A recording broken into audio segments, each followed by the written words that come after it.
Hello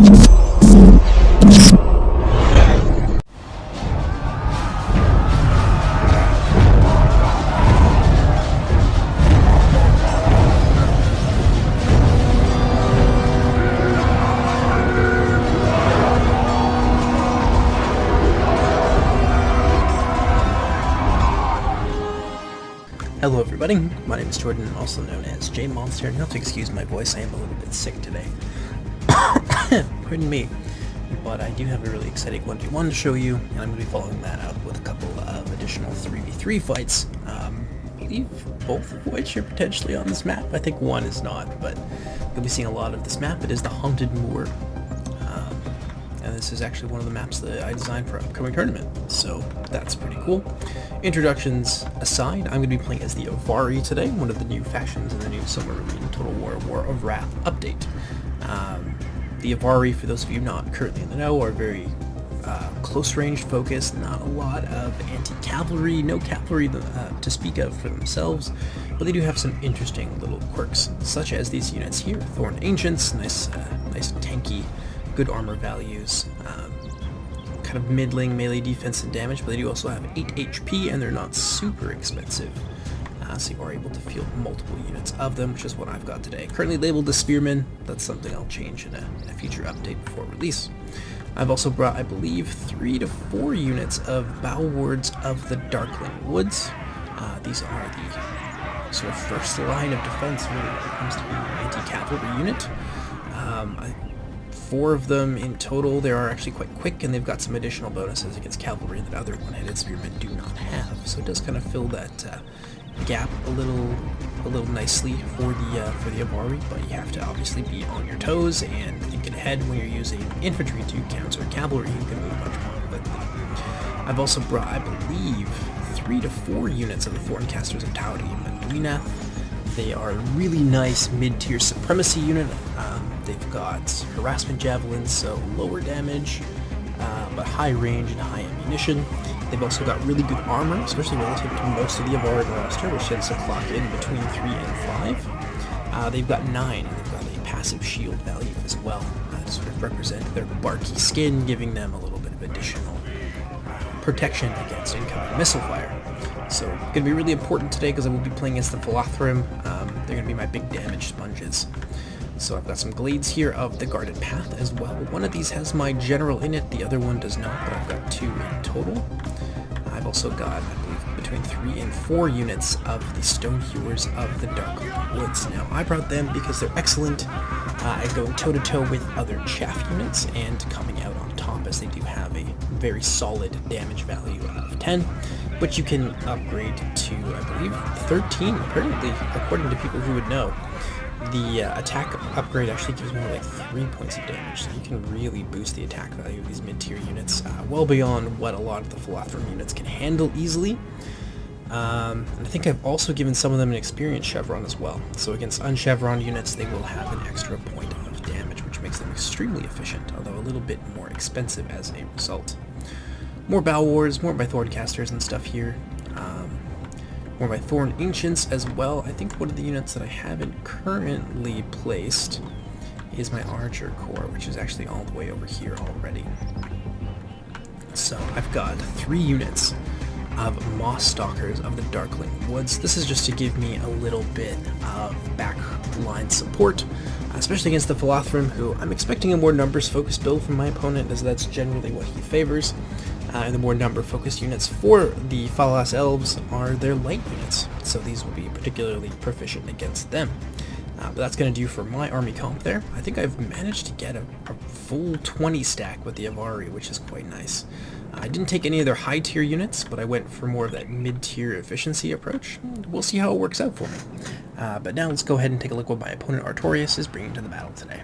So, of course, across the field for me, we have the Philothrim. We're looking at 2 units of upgraded Marksmen of Baelor. You can see their armor upgrade there. Gives them, I think, a slightly different color scheme and some more ornate engravings and filigrees on their armor. So we're going to have 2 of them today, which is particularly nasty against me, as they are more of a ranged supremacy unit that I would struggle to deal with in a long-range fight. A bunch of Spearmen of Berthalmbar. I think we've got like 4 or 5, like the full amount that you can bring. Can be very proficient against the Avari. Obviously they have some pretty cheap damage, and unlike most precursor javelins, that is neither harassment or a hunter javelin, they actually have 8 damage instead of 6, because that's something that the Philothrum are particularly proficient with. Second line here, composed of Marines of Brithambar. These are the harassment javelins, so 2 armor piercing damage from a fairly significant range. And unlike most harassment javelins, they actually don't use the skirmisher template, so they're going to be particularly good in a melee fight afterwards. I think we've got 2 to 3 units of the Rangers of Brithambar. Another unit of them out here, yeah, and there's going to be, I think, some detachments of them, so in total it works out to be actually 4 units of Rangers of Brithambar. Out back we're going to have some Marines of Eglarest to the tune of 2 units, 2 units of Nobles of Balar as well, and 1 unit of the Aron-Kirlin, which is going to be functioning as the General's bodyguard today. But what we've also got in this mid-tier efficiency build is 3 units of Scouts of Eglarest. These are going to be high-tier melee cavalry, and since I don't have any cavalry whatsoever, this is potentially something that can be very, very hard for me to deal with. I think that's pretty well it for the Falas here. A lot of bows, a lot of mid-range, and a lot of numbers for me to have to chew through as well. So not going to be an easy time for us. We're matching mid-tier efficiency at numbers versus mid-tier efficiency at numbers. We'll see how it goes. Without any further ado, let's jump into the battle. And so, our battle is going to kick off with me being rather predictably outgunned. So I'm going to move forward with my Thorncasters in the front. I wasn't expecting a cavalry rush early on from the Philothrum, and luckily that's not going to be the case here. But my Thorncasters are going to be out in front to try and tank a little bit of damage for the rest of my army. And there's going to be a lot of mid-range fire coming in from both the Spearmen of Brithambar and the Marines of Brithambar as well. In behind them, I'm going to have some Battle Wards, just in case there is a cavalry attack, but they are also some of the more tanky, at least from the front, with their higher shield value, units that I have available to me. Thorn Ancients, moving forward, want to disrupt the Spearmen of Brithambar, relieve some of the pressure on my Thorncasters, who are actually suffering pretty mightily, not at the hands of the Spearmen of Brithambar, but mostly at the hands of the Marines of Brithambar, who, as I mentioned, are in fact harassment javelins. So they're reaping a terrible toll on my front line, but we're going to have them stand their ground and try and give up, or give back a little bit of damage. Over here, Marksmen of Balar are well within range, so I'm going to focus fire of, I think, all of my units onto them, because it's, again, a range supremacy unit. If they're left to fire well into the late game, Artorias is going to be able to cycle his targets, and my lightly armored troops are really going to struggle. Some more Marksmen of Balar coming forward, so of course I want to try and deal with them as well as I can. Oh, and one other concern, of course, is that they're actually pretty good in melee, so you need to be aware of that, and yeah, react accordingly. So, use my Thorncasters the best that I can. Over here, my Battle Wards are just getting hammered.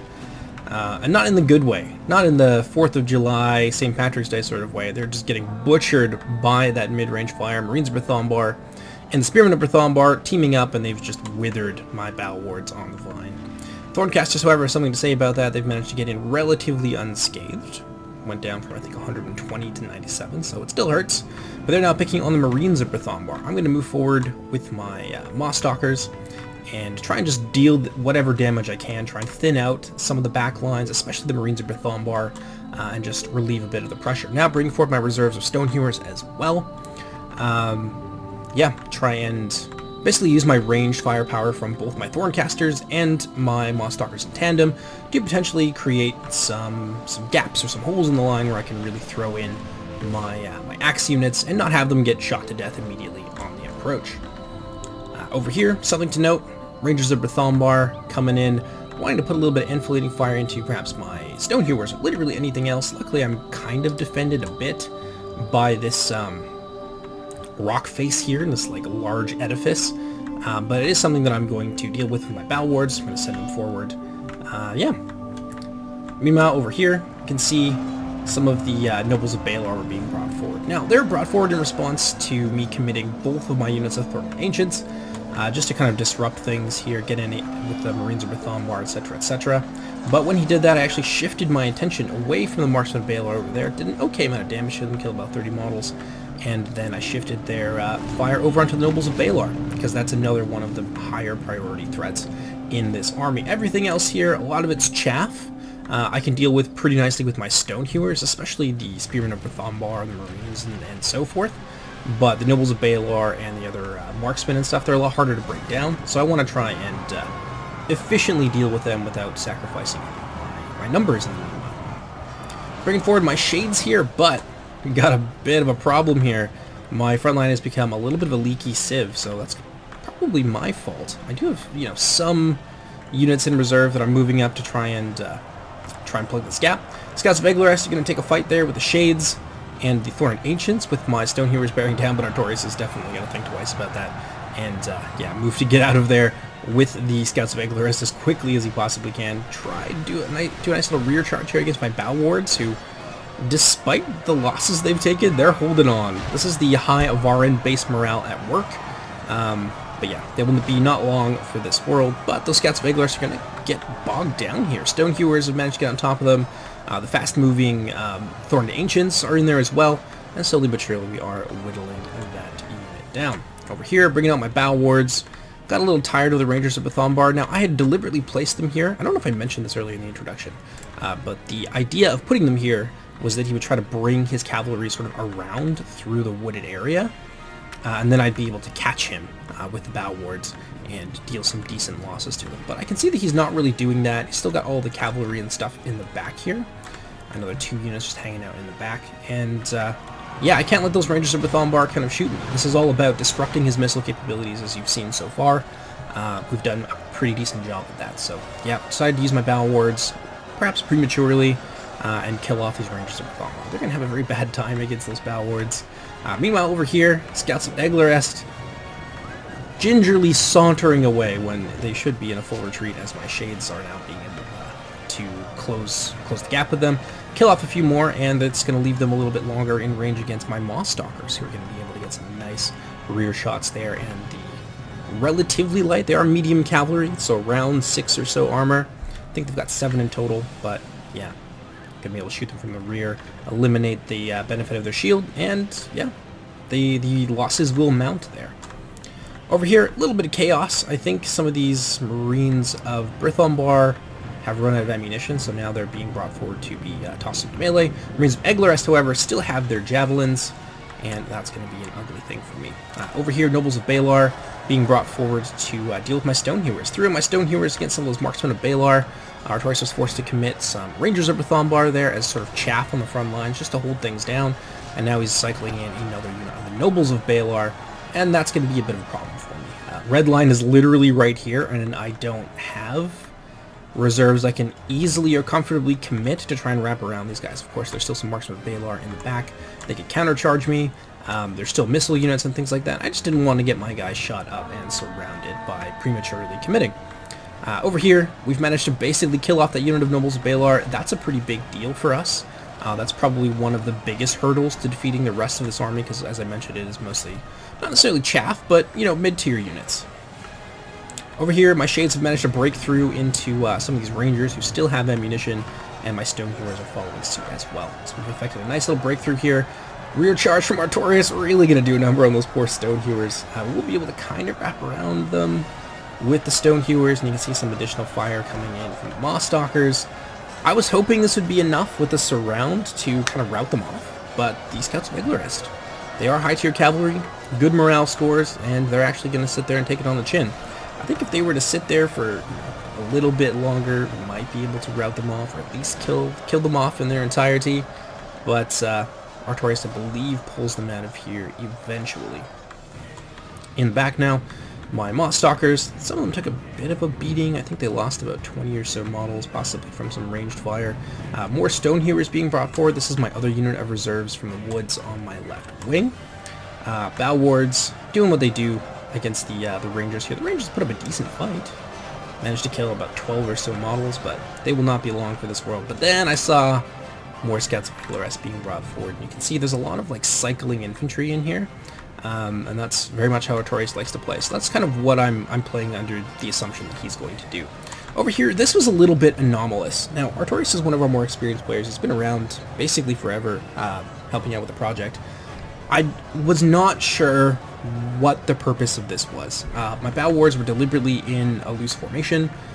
so that, you know, horsemen, for example, tried to charge in through this big gap here, that they would immediately be surrounded, and it would just go very, very poorly for them. And indeed it does. You can see the Scouts of Eglaris there have dropped from 52 or so models down to 36.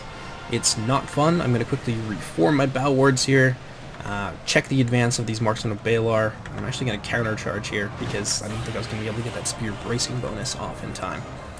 So the Scouts of Eglaris going to get another charge in there. They will kill some of my bow wards, but again, they're going to find themselves surrounded, and it's just not, it's not a good fight. Over here, some focus fire into this blob that's forming around the Thorned Ancients, which is a good idea. However, one of the things I didn't notice is that the Avari Kirlim were actually in here, and if they're upgraded, their armor score ends up being like 12 or something, so they're going to be pretty nonplussed by a 5 damage projectile, even firing into the back. That being said, the Marines that are mixed in there, not going to appreciate that nearly so much, and my Thorned Ancients, of course. Much like the Avari Kirlim have high enough armor values, they will not notice or care. That's one of the nice uses of those Thorned Ancients. Over here, more cavalry being brought forward. You can see my Stonehewers, and I think my bow wards have broken through the Rangers. Scouts of Eglaris now trying to get a cheeky charge off against my Stonehewers. It is going to hurt. They do have decent attack, but the Stonehewers will still manage to surround a few of them, get that counter charge off. And I would match that charge damage against the melee defense and the shield value of these Scouts of Eglaris pretty well any day. So we are going to manage to kill off a few models here, and the rest of them are going to be forced to pull out through the Stonehewers, and naturally some of them will of course fall there in the process. Although this time, not so much. But they did still go from like 46, I think, or like 42 to 37, so we managed to kill some of them.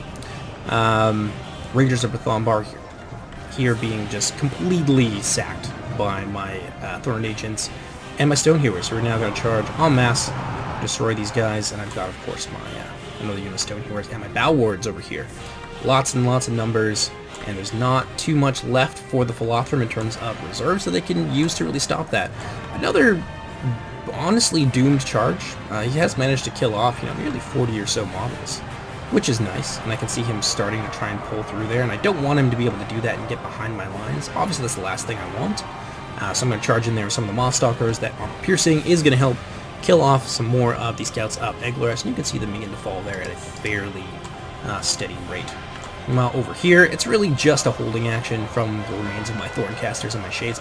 My Shades are actually doing really well against the Nobles of Balar. Got a nice little charge off, wiped out some of the Rangers that were still present, but Artorias has brought forward his Marines of Eglarest, and it's gonna hurt. It's 10 damage armor-piercing javelins. They don't have a lot of shield value and armor to begin with, so it's really just pure damage going into these guys, and yeah, it's ugly. Shades, I think, went from like 82 to like less than a third of their beginning strength once these guys started throwing at them in very, very short order. So I'm going to be forced to bring forward some of my Mothstalkers. And again, we're just kind of playing for time over here, because as I mentioned, a lot of these Balar units are not easy to address unless you've got like armor-piercing or armor-piercing missiles and things like that, and we've kind of run out of those, at least of the latter sort. Thorncasters now have all pretty well been committed. This is nice here. I thought this was a clever little bit of tactics. Those cavalry kept trying to come through, so I'm going to move my my bow wards forward, present sort of a bit of a line here, and then use my Mothstalkers and use that cover to try and outflank these Marksmen of Balar. Of course, these guys are armor-piercing, attacking from behind. They're going to ignore a lot of the melee defense. It's going to go right onto the armor, and that's going to be very, very nice and a great way for my Mothstalkers to get some value. That being said, Medieval 2 Pathfinding AI, not the greatest, so they are going to stall out a little bit there. And some of those Marines of Eglaris are going to open up on them, and then we can see some more cavalry and stuff coming in. But I think the cavalry is going to actually go after my Thorned Ancients. They don't have any particular bonuses against cavalry, but they are technically infantry, so they can be like skewered by a cavalry charge, instantly killed the way that that poor guy was. But I'm going to bring over some of my Stonehewers, who are fresh from routing off some Rangers of Bathombar, and they're going to charge headlong into the Scouts, who really have a bit of a beggar's choice here. They can pull out and then leave the Marines of Eglarest exposed, who are not going to have very much fun against my Stonehewers, or they can try and stall and ultimately be overrun because they have spears and things like that coming in. So Marines of Eglarest here are going to have to commit, unfortunately. Stonehewers are going to get a nice charge off. I think they're actually going to kill maybe one or two of those models and try to get away. No. Oh yeah, we are going to get the banner carrier, which is nice. They actually have extra hit points. It's assigned to them for being officers, so that's kind of nice. A bit of a high value kill there. Over here, the Silmarillion fighting back-to-back, but you know what? I don't have a lot of armor piercing here, and the armor piercing that I do have isn't particularly high damage value, so we'll struggle to get through the shield and defense value of the Silmarillion from the front. That being said, we've at least stranded Círdan's bodyguard away from the kind of main press that's going on. At the same time, I've also opened up a hole in my lines, so you can see the scouts of Iglarest there looking to take advantage of that. Thorn Ancients gonna waddle their way over there and get some nice charges off. Hopefully kill a few of the scouts. They're not. They're gonna kind of go right through them, and that's gonna give the scouts pretty well the ability to pull out of that quite easily. Bringing in my bow wards as well, trying to get some kills, but you do sort of run into this with some of the larger models. Where infantry will just sort of endlessly charge against them and struggle to collide. Might be something we're able to fix in the future. I think I might have an idea of how to go about changing that. But yeah, so now they are behind my lines. That's bad news, Bears. Mosstalkers over here being charged in against the Nobles of Balar, who, despite the support from the Marines of Iglarest, really suffered quite heavily at the hands of my Shades. A real testament to the ability of those Shades to go toe-to-toe with the best of the best, especially when spear wall units can be so hard to tackle from the front and you don't have the right tools. Countercharge here by my Mosstalker is going to kill at least some of the cavalry. I've got a second unit, I believe, over here, and maybe there's a couple of there's like 15 Thorncasters here who still have ammunition, and they're going to be targeting down the scouts of Iglarest. Not easy to kill them. We've been really trying hard to do that this whole game. It does sort of show you the acute weakness that the Avari have to cavalry. The fact that these guys have been able to just run around the whole game, and we've just been, playing the containment strategy instead of, proactively addressing them. I kind of have to play to the tune of Artorias' fiddle, but it is that way when you play the Avari. It's something that you have to recognize. Silmarillion being slowly overwhelmed, and this is kind of a ticking time bomb. That's something you definitely want to consider. Let me just slow this down here so I can make this point. Something that you want to consider when you commit your general's bodyguard is that unless you're decisively winning that combat, it is a ticking time bomb. So you will lose your general, and it will probably happen, Murphy's Law, at the worst possible time. So yeah, bit of a ticking time bomb here for Artorias, but we'll see how that ends up working out. Nice little cavalry charge. Bow wards, however, are going to turn around. I would try to get them to stop moving so they get the bracing bonus, but I don't think they do. That being said, they are still being peppered from the rear by some of my Thorncasters in the back. Yeah, and that is going to help fell some of these cavalry. We've managed to, I think, deal with the majority of them so far. And this is a pretty big deal over here. So I lost Micro on a unit of Stonehewers, and I was like, damn, if only I had one more infantry unit. And so I look around at my control bar and I see one unit that's not fighting, and it's these Stonehewers here, and I was like, oh, thank goodness. Praise Eru. And yeah, now I'm going to use them to push over here. There's a lot of potential targets, so getting into the rear of the Marines of Iglarest, effecting that full surround, maybe even catching out the scouts of Iglarest, which would be just fabulous. Obviously, we want to kill off this cavalry, and it's that slow death, that death by 1,000 cuts that we've been affecting against this this major menace to our army. It's only melee cavalry, but it's high-tier melee cav. It can still be a really big pain. So when you get that charge there, it will connect. We're going to take down the banner carrier. I think we are going to manage to hack to death a couple of these other Iglarest scouts before Artorias is able to pull them out. So yeah, another 2 models go down there. A nice success for us. Over here, the Marksmen of Balar and the Nobles of Balar, what remains of them in any case, have managed to push their way through. These Marines of Berthambar have basically been in this pocket for a while, and they're just, dealing death and destruction to my poor units. And many of the bow wards and my Stonehewers have taken steady attrition from them over time, and it is the thing that's kind of keeping the Marines of Iglarest in this fight. So I'm going to take my Stonehewers here, use this as an opportunity to charge the Marines of Iglarest. They're going to kind of countercharge here. Possibly not the best idea. Going to move this other unit in for a rear charge. Artorias is going to do the same with his remaining cavalry, but I'm going to see it, and then immediately assign them to a counter charge. And this time, it is going to prove fairly decisive for this unit of cavalry, which is now going to be brought down to basically no fighting strength whatsoever. If I had my poison arrows still, I might have been able to rout them off there, as they did drop down shaken, but alas, looked like 4 or 5 of the remaining models there are going to get cut down. And now, Círdan and his Lim are in a really bad spot. I think he's still alive. Indeed he is. You can see him right there fighting toe-to-toe with some of my Thorncasters.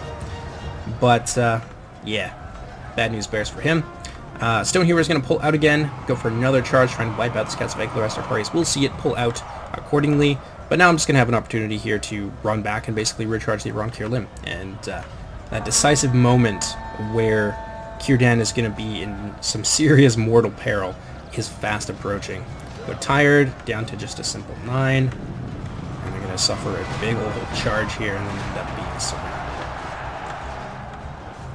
Not much the Artorias can do. Either, keeping your unit cohesion and just continuing to fight and suffering a charge, like a rear charge or countercharging. It's not a whole lot that's different here. Another charge there. They're going to come back in, kill quite a lot of my Stonehewers, considering the number of models that they have. But we will take down a couple of extra models in exchange there too. Taurus is going to pull out, and I think he manages to scrape by with 2 remaining models there.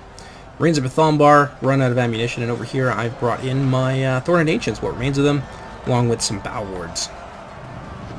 Taurus unfortunately blocking his own charge there with the Marines of Bethombar. I'm going to see it, take the Thorned Ancients, throw them in here with the Bow Wards and the Moss Stalkers and whatever I have left that are combating these Marines of Eglarest. And yeah, they're going to go toe-to-toe with these with the Scouts and the Marines of Bethombar, try and deal with them. And down goes Círdan. Really bad news bears for him here, and at the same time my Stonehero is going to get a nice charge against his Marines of Bethombar. And with the death of their general, being surrounded, outnumbered, outflanked, they are not going to be long for this war. They're going to almost immediately drop down to wavering, and then they are going to begin to break shortly thereafter. Yeah, there they go. And it's really coming down to who can break who first at this point. Now, I think I still have my general. I was very lucky. The Shades over here was where my general was at, and he's like the last unit, or the last model in his unit that's like hanging out somewhere. I think he's in the back or something. He's somewhere in this press fighting with his troops against the Marines of Eglarest, trying to just keep everything together. As we move into this late stage of the game, it's a 5% difference, and that can turn around very quickly with just the right amount of routing. A lot of these Philothrum units, especially the Nobles and the Marksmen, have really, really good morale. But with the loss of their general, and the fact that many of them are tired, yeah, morale is definitely a concern for both of us at this point. I don't want to lose my general, because my Avari don't take shocks very well, and he is starting to run out of steam as many of his units become tired, and of course he's lost his general. One brave Scout of Eglarest. He might go after my Stonehewers here. No, he's going to go for a rear charge, but going to see it, take my Stonehewers, they're going to get a nice charge, and down is going to go that Scout, and that's the end of his cavalry there. And so, holding things down pretty well with Bow Wards, and the, yeah, there's one Shade. Oh, I saw him. There he is, my general in the front lines there against the Scouts, pushing a little bit too far forward, potentially putting himself in mortal danger. But yeah, my Bow Wards and my Tree Men are enough, so I'm going to take my Stonehewers out and try and get that critical route. So we are going to route off about 9 of the Marksmen, but he will stabilize here. Let's see if we can find my general and sort of follow. There he is. Yeah, he's a little bit surrounded. Oh, managing to get a nice kill there on one of the Marines, which is going to make him temporarily invulnerable. Of course, he is still surrounded. And he's hacking down people left and right. Look at him go. But he's going to get impaled by one of those Marines. And now goes my general. And I was like, oh no! Well, I need to end this quickly as I possibly can. Many of my troops are exhausted. So I'm going to take these Stonehewers, and one last desperate attempt to put the final nail in the coffin of this Philothrum resistance is going to be successful. We're going to see a bit of a mass rout there from the remaining Marksmen and the Marines. I think there's still some Nobles who are fighting, but they're going to rout off in fairly short order. And then the Marines of Eglarest over here, who put up a very valiant last stand, really a testament to their quality. They will be cut down, basically to a man. And that's going to be it. 99 to 92, extremely close. Look at this, just a mess everywhere. Can't really call it a victory when you walk away with less than 100 troops still remaining. But a really good game to Artorias. Many casualties inflicted here across my entire army. Basically everything performed pretty well, with the exception of you know, some of the bow wards here, but they're not an offensive unit anyway, and I think that's the one that got nuked to death by a couple of javelins, so that's sort of the results that you would expect. Everything else did pretty well. Most things didn't get below or around 100 or so kills. Some of my stone hewers, again, I don't understand why some people in my testing crew don't like the stone hewers. I really, really like them. 200 kills there. They're just so good as mid-tier, like, chaff grinding units. Like, the stone hewers here probably account for, like, what, 500, 600 kills nearly of my my 2,000 kills. So nearly a quarter of my kills came out of my stone hewers. So yeah, I really like them.